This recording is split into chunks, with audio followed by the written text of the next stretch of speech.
Ada satu cerita sebelum kita masuk pada firman Tuhan. Karena harus mulai dari cerita supaya yang tidur bangun. Gitu ya. Ada satu cerita di mana seorang raja dia suka sekali berburu. Tahu berburu ya? Berburu binatang hutan. Dan bukan berburu binatang yang ada di peternakan, itu salah itu, gitu ya. Nah, ketika dia pergi dan berburu, dia sangat senang sekali membawa ada seorang asisten pribadinya. Nah, asisten pribadi ini bernama Lukius. Namanya siapa? Lukius. Dan Lukius ini tugasnya adalah memegang senjata daripada raja itu.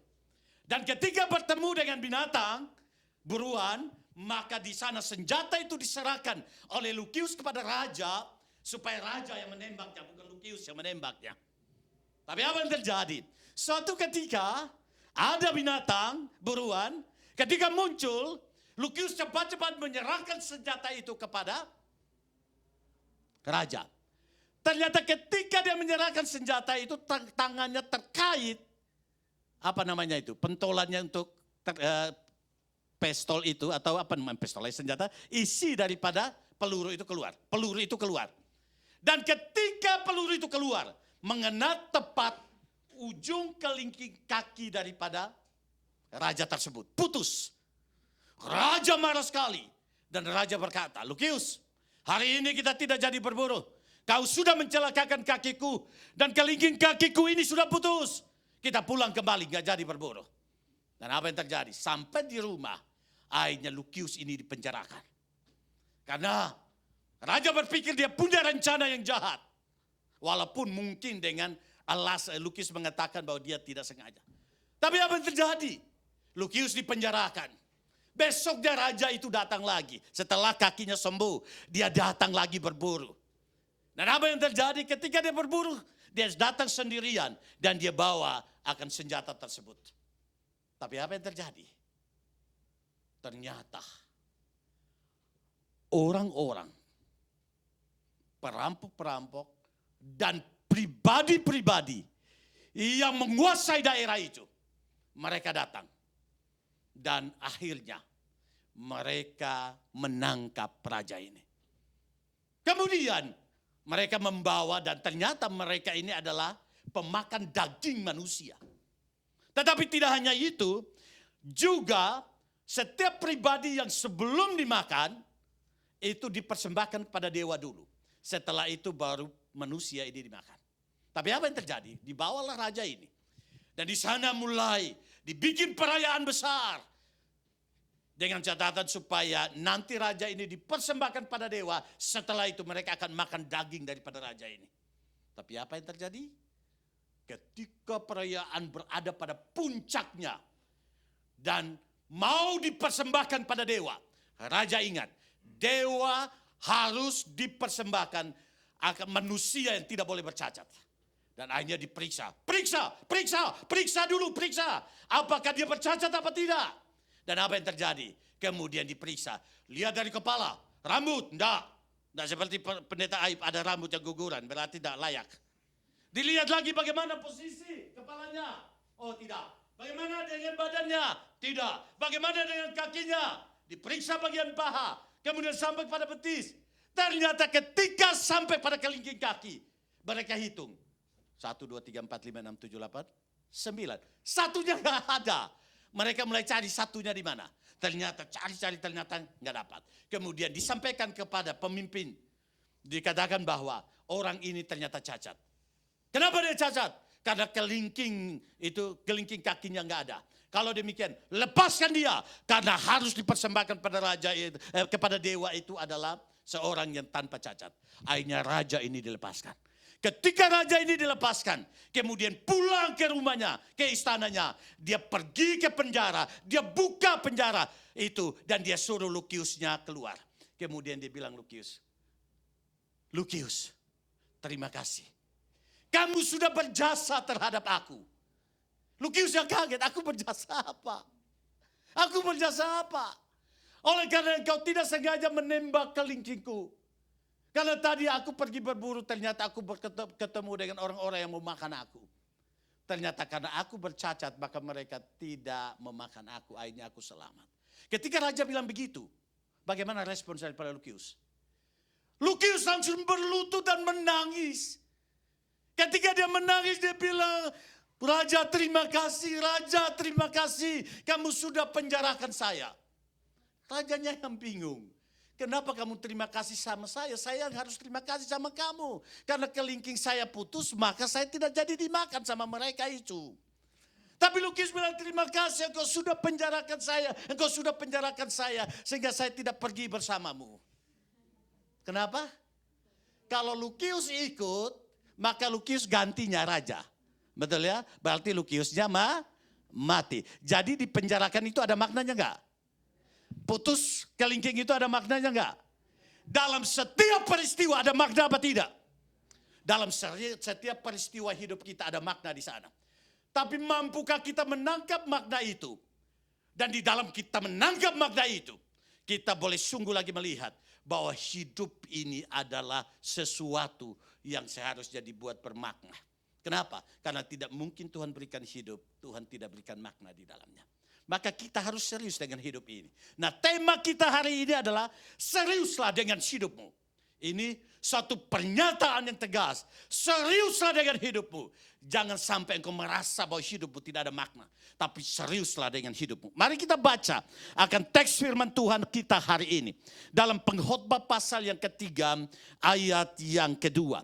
Pengkhotbah pasal yang ketiga ayat yang kedua. Pengkhotbah pasal yang ketiga ayat yang kedua. Mari kita baca sama-sama teks firman Tuhan ini. 1, 2, 3. Ada waktu untuk lahir, ada waktu untuk menanam, ada waktu untuk mencabut yang ditanam. Nah, di sini kita memahami, dalam hidup ini kita memahami ada namanya bentangan-bentangan waktu itu. Dan di sana Alkitab sendiri berkata, ada waktu untuk hidup, ada waktu untuk mati, ada waktu untuk menanam, ada waktu untuk mencabut. Artinya apa? Setiap perjalanan kehidupan kita ini sudah ditetapkan waktu oleh Tuhan sendiri. Sehingga kalau kita tidak serius dengan hidup ini, maka kita akan main-main dalam hidup ini. Dan kita akan buang hidup ini. Maka di sana hidup kita tidak bermakna. Nah, pertanyaan yang muncul adalah begini. Mengapa kita harus serius dengan hidup ini? Mengapa kita harus serius dengan hidup ini? Dalam teks ini kita akan melihat akan dua alasan. Hal yang pertama, silakan. Mengapa kita harus serius dengan hidup ini? Karena hal yang pertama adalah hidup ini hanya apa? Hidup ini hanya satu kali. Saudara tidak punya konsep tentang reinkarnasi. Saya juga tidak punya konsep tentang reinkarnasi. Saya hidup kemudian setelah itu mati, habis itu hidup lagi. Tidak seperti itu. Alkitab berkata bahwa hidup ini hanya satu kali. Maka di sini dikatakan ada waktu untuk lahir, ada waktu untuk apa? Meninggal. Jadi hidup ini dibatasi oleh lahir dan dibatasi oleh meninggal. Dan setelah kita meninggal tidak hidup lagi dalam konteks sebagai manusia seperti ini. Maka otomatis hidup ini hanya satu kali. Jadi ketika kita lahir, ketika kita mati itu adalah batasan hidup. Tapi di antara lahir dan mati itu ada namanya proses hidup. Ada proses hidup di sana. Nah, dalam proses hidup ini pun hanya terjadi dalam satu perjalanan hidup. Maka otomatis kalau hidup ini hanya satu kali, maka perlu kita pikirkan bagaimana hidup yang satu kali ini tidak boleh kita buang-buang dan tidak boleh kita sia-siakan. Mengapa demikian? Karena dalam hidup yang satu kali, hal pertama yang perlu kita lihat begini. Hidup itu ditaruh di dalam waktu. Dan hidup itu diproses di dalam waktu. Ketika hidup itu diproses di dalam waktu, semua makna kehidupan kita itu dicatat di dalam waktu. Dan ketika kita melewati waktu itu, kita meninggalkan catatan hidup itu sendiri. Dan ketika mungkin yang kita tinggalkan itu adalah hal yang salah. Ternyata waktu itu sudah lewat. Maka kita tidak bisa kembali lagi kepada waktu yang sudah lewat untuk kita membatalkan hidup yang salah itu. Tetapi kita meninggalkan itu sebagai sebuah catatan. Dan catatan itu diingat oleh kita, tapi juga diingat oleh orang lain. Maka dengan demikian kita memahami bahwa hidup kita bukan ke belakang, tapi hidup kita ke depan. Maka yang sudah kita tinggalkan tidak bisa kita perbaiki lagi. Kecuali kalau kita memperbaiki hidup kita untuk waktu yang ada di depan kita. Maka ini menjadi sesuatu masalah dalam perjalanan hidup kita. Karena Allah membatasi kita hidup di dalam limitasi waktu. Dan limitasi waktu inilah yang menjadi sebuah perjuangan buat kita. Maka ketika kita mati, di sana kita meninggalkan catatan-catatan yang ada. Kembali kepada kita. Kita mau meninggalkan catatan yang bagaimana? Apakah catatan yang berfungsi bagi generasi selanjutnya? Sehingga generasi itu bisa mencontoh catatan itu. Dan catatan itu menjadi penggerak dan pendorong bagi mereka. Untuk mereka maju. Ataukah kita meninggalkan catatan-catatan sejarah yang buruk. Dan akhirnya itu menjadi sebuah momok. Bukan hanya untuk kita. Tapi akhirnya itu bisa menjadi momok buat anak-anak kita. Sehingga anak-anak kita aja tidak bisa mengangkat kepala ketika bertemu dengan orang lain. Bukan karena kecatatan mereka. Tapi kecatatan kita sebagai orang tua. Maka mari kita berpikir tentang hidup ini. Hidup yang ditaruh dalam waktu tidak akan pernah bisa kembali.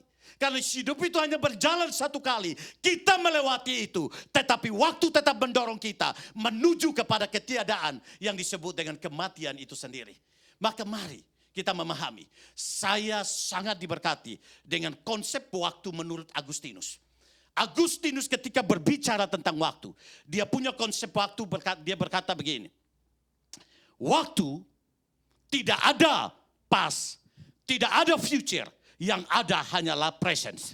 Dia berkata demikian. Kemudian saya berpikir, Agustinus mungkin lagi gila.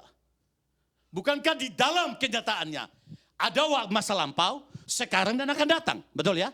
Tapi Agustinus berkata tidak. Yang ada hanya sekarang, presence, tetapi tidak ada lampau dan tidak ada masa depan, future.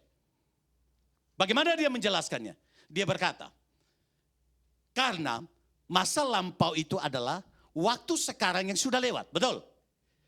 Waktu sekarang yang sudah lewat.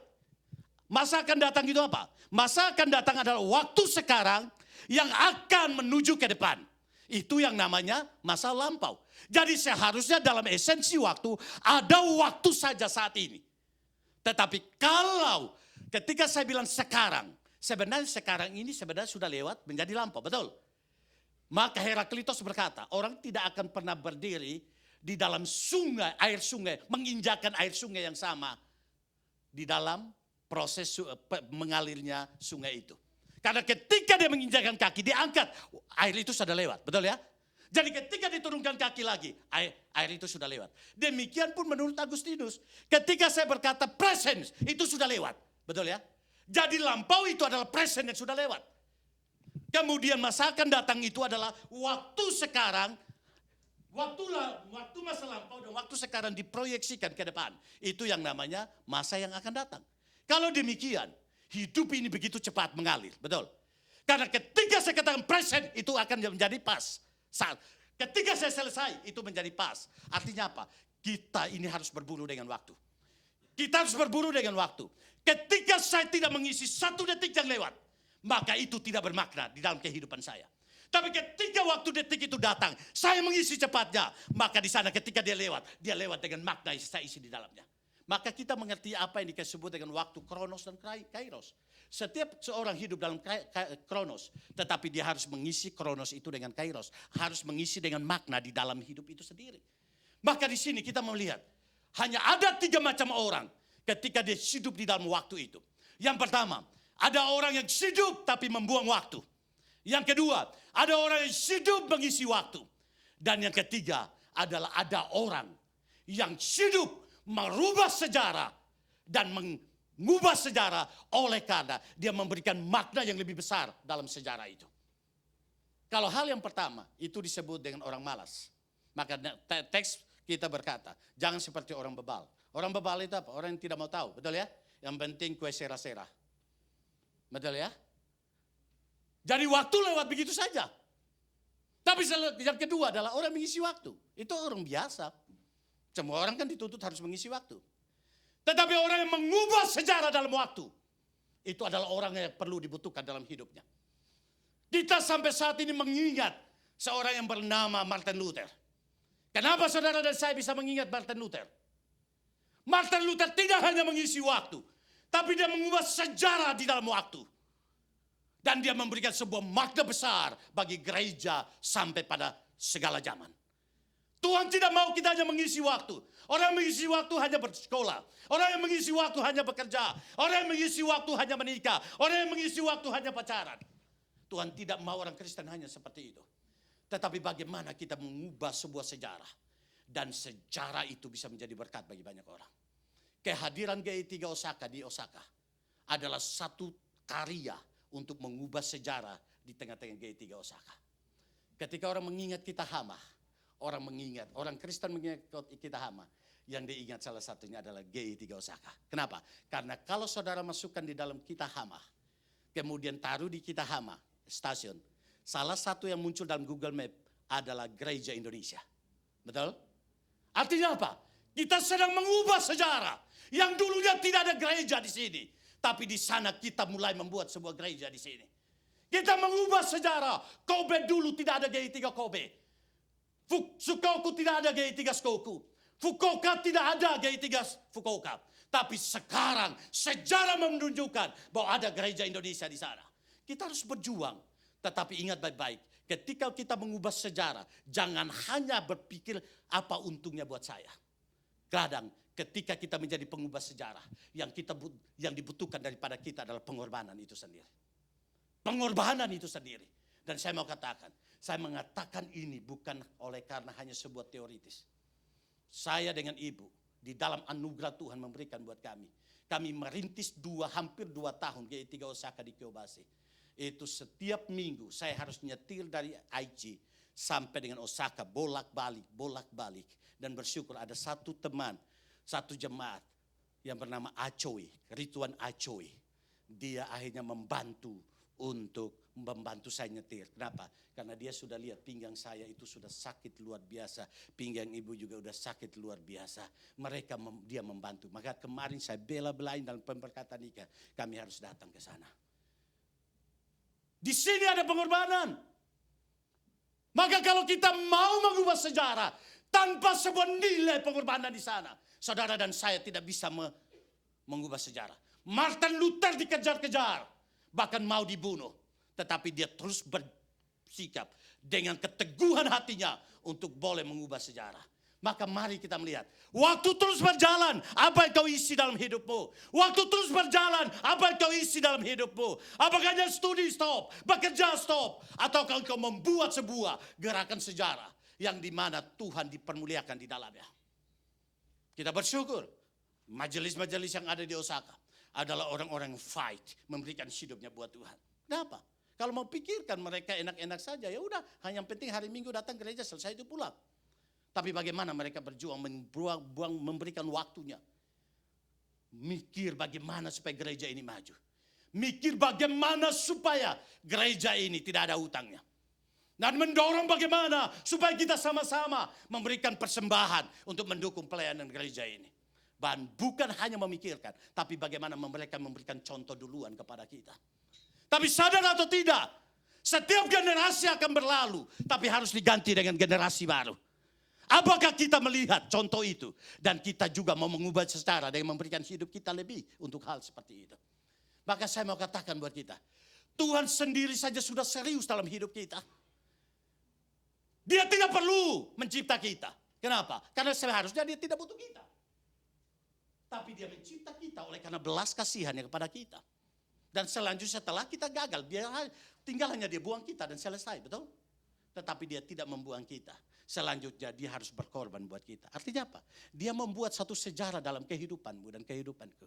Tanpa dia mencipta kita, kita tidak ada. Tanpa dia menebus kita, kita tidak ada.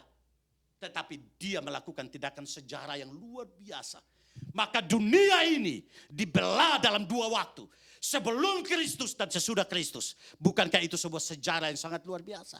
Orang boleh tidak mengenal Kristus, tidak boleh percaya Kristus.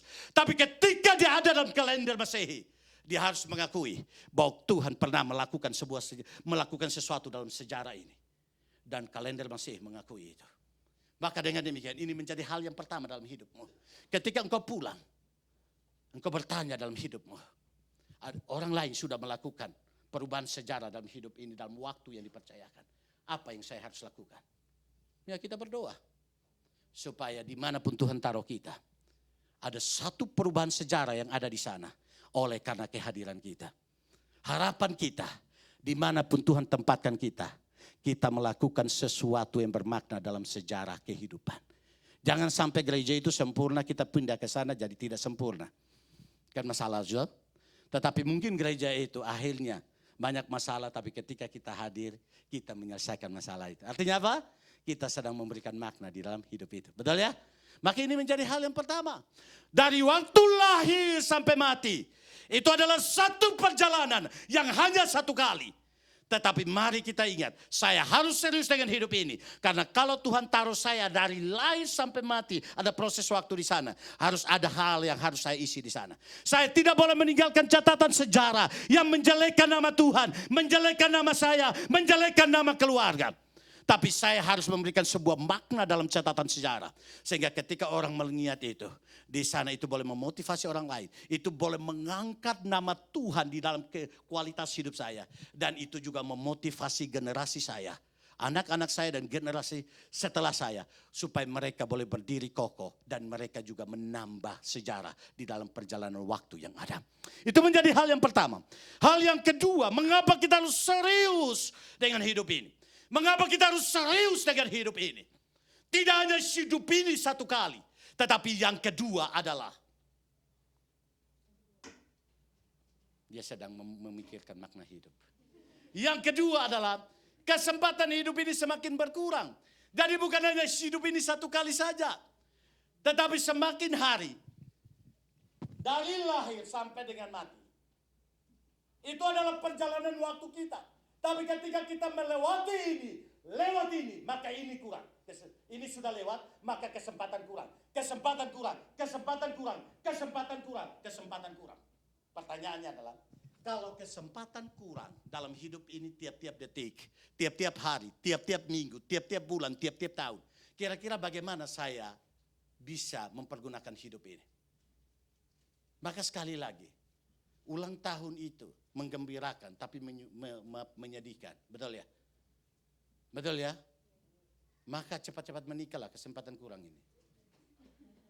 Jangan tunggu doa dulu Pak, doa dulu di depan pendeta rohaninya mendambung. Ya. Kalau memang itu ya kenapa masih doa lagi? Itu memang jawabannya. Kalau ada yang datang sama saya, Pak, saya mau cari kehendak Tuhan ini. Yang satu Kristen, yang satu non-Kristen. Kira-kira mana kehendak Tuhannya? Gak usah tanya, kau sudah tahu jawabannya. Tapi mungkin bedanya adalah yang non-Kristen ini mungkin lebih cantik daripada yang tidak Kristen ini. Betul toh? Maka kau mikir-mikir. Tapi jawabannya sudah jelas, gak usah tanya saya lah. Yang itulah, yang Kristen itu. Ambil dia, tembak sudah itu. Kalau sudah yakin kenapa gak tembak kan? Ya kan? Waktu semakin berkurang. Maka setiap perjalanan hidup kita harus pikirkan baik-baik. Maka ada statement yang mengatakan begini. Kalau engkau menyusun sebuah program, susunlah sebagaimana 1000 tahun engkau masih bisa hidup. Tapi ketika engkau mengerjakan sesuatu dalam hidupmu untuk mewujudkan program itu, kerjakanlah sungguh-sungguh sebagaimana besok engkau tidak ada lagi. Betul enggak? Maka bagi saya, ketika ada kesempatan untuk berkhotbah, saya siapkan sungguh-sungguh khotbah itu sebagaimana besok saya tidak lagi diberikan kesempatan untuk khotbah. Maka saudara, kok Pak Pendeta ini suaranya kencang sekali. Betul, saya memang dicipta dari kampung. Di kampung. Jadi biasanya kami tidak pernah pakai mic. Papa mama saya itu kalau panggil kami itu, kami kan 13 bersaudara ini. Meninggal 9, sisa 4. Dan kalau kami mainkan sampai ke tengah-tengah, mama saya akan berdiri di depan pintu baru dia teriak. Saya dipanggil bukan Ayub di sana, Ner. Dia teriak, suaranya melengking sampai jauh. Dan di situ saya sudah bisa membedakan suara mama saya, tidak. Kalau dia panggil 3 kali, saya nggak muncul di depannya, dia bawa rotan. Jadi sebelum rotan datang, saya berusaha cepatnya. Jadi kami sudah dilatih sebagai pengkhotbah lapangan. Betul ya? Tetapi di sana pun saya mau berkata bahwa ketika saya menyampaikan dengan sebuah sungguh-sungguh. Supaya kita memahami bahwa itu kita harus serius dengan hidup ini. Dan kita mengisi setiap waktu yang ada. Sehingga dengan demikian, waktu yang semakin berkurang, tidak membuat kita akhirnya menyesal. Betul? Ada keponakan saya. Kakak saya nomor 3 punya anak. Waktu saya masih di Tokyo dan juga Aichi, saya sudah memotivasi dia untuk sekolah, kuliah. Ternyata selesai SMP, diam-diam dia lari dari rumah dan dia tidak mau sekolah SMA. Kemudian kemarin, beberapa hari yang lalu, dia telepon saya dan dikatakan, mereka panggil saya To'o, itu artinya paman. To'o, bagaimana caranya supaya saya bisa ke Jepang? Saya bilang sama dia, kamu gak akan pernah bisa datang ke Jepang untuk bekerja. Karena di sini harus pakai ijazah. Kaget dia. Udah jadi supir truk aja enggak apa-apa katanya. Di sini enggak ada itu. Cari orang jadi supir truk di sini. Harus sekolah. Iya saya menyesal ya. Kenapa ya saya lari dari rumah enggak kuliah ya, enggak sekolah ya. Dia katakan demikian. Artinya apa? Menyesal dengan waktu yang sudah lewat bukan? Menyesal dengan waktu yang sudah lewat. Saudara dan saya mengerti ini. Kalau orang tua banting tulang-tulang dibanting supaya saudara ada di sini. Supaya bisa belajar bahasa, bisa kuliah. Itu kesempatan yang indah karena orang tua sudah punya pengalaman. Mungkin ada penyesalan-penyesalan dalam hidup mereka yang mereka tidak capai. Tapi mereka rindukan itu dicapai oleh saudara dan saya. Tapi ketika saudara main-main dengan studimu, saudara main-main dengan pekerjaanmu, saudara main-main dengan hidupmu, pada akhirnya saudara akan mengulangi penyesalan daripada sebagaimana penyesalan orang tua. Maka baik-baiklah pergunakan hidupmu dengan baik. Maka dengan demikian waktu engkau tidak buang dalam hidup ini. Kesempatan engkau tidak buang dalam hidup ini. Tapi engkau sungguh-sungguh mempergunakannya dengan baik. Maka belajarlah sungguh-sungguh. Jangan disuruh belajar tidur melulu. Bangun main game. Habis itu tidur. Tidur bangun. Lupa makan. Akhirnya sakit. Di sini tidak ada. Di tempat lain itu ada. Maka otomatis di sini kita melihat kesempatan hidup semakin apa? Berkurang. Setiap hari kesempatan hidup makin berkurang. Kemarin saya dengan ibu datang. Kemudian di dalam pesta itu, di dalam pernikahan itu, di sana kami ketemu dengan selevel kami. Jadi ada jemaat-jemaat yang sebenarnya seumuran kami. Dan di situ ternyata kami berbicara bukan lagi tentang kami, tapi kami berbicara tentang anak-anak. Karena rata-rata anak-anak yang berdiri di depan kami itu lebih tinggi daripada kami. Kemudian kami katakan begini, ternyata mereka bertambah dan kita berkurang ya. Artinya kami mulai sadar bahwa waktu itu sudah berlalu. Dan bagaimana dengan kami mendidik anak-anak ini. Bagaimana kami mengarahkan hidup kami dan mengarahkan hidup anak-anak. Sehingga mereka tidak menyesal dalam waktu yang ada pada mereka. Oleh sebab itu, mari kita boleh sungguh lagi mengerti 2 hal. Yang pertama, kita harus serius dengan hidup kita. Karena hidup ini hanya 1 kali. Ingat baik hidup ini apa? Hidup ini hanya 1 kali. Harus serius dengan hidup ini. Yang kedua, tiap hari kesempatan berkurang. Betul ya? Tiap hari kesempatan berkurang. Maka dengan demikian, pergunakanlah hidup ini baik-baik. Oleh karena waktu, sebenarnya ada beberapa poin yang saya siapkan. Tapi biarlah 2 poin ini cukup buat kita. Untuk kita mulai sadar dan mulai mempergunakan hidup dengan baik. Mari kita tunduk kepala dan kita berdoa. Bapa di sorga, kami bersyukur oleh karena Tuhan berbicara buat kami. Engkau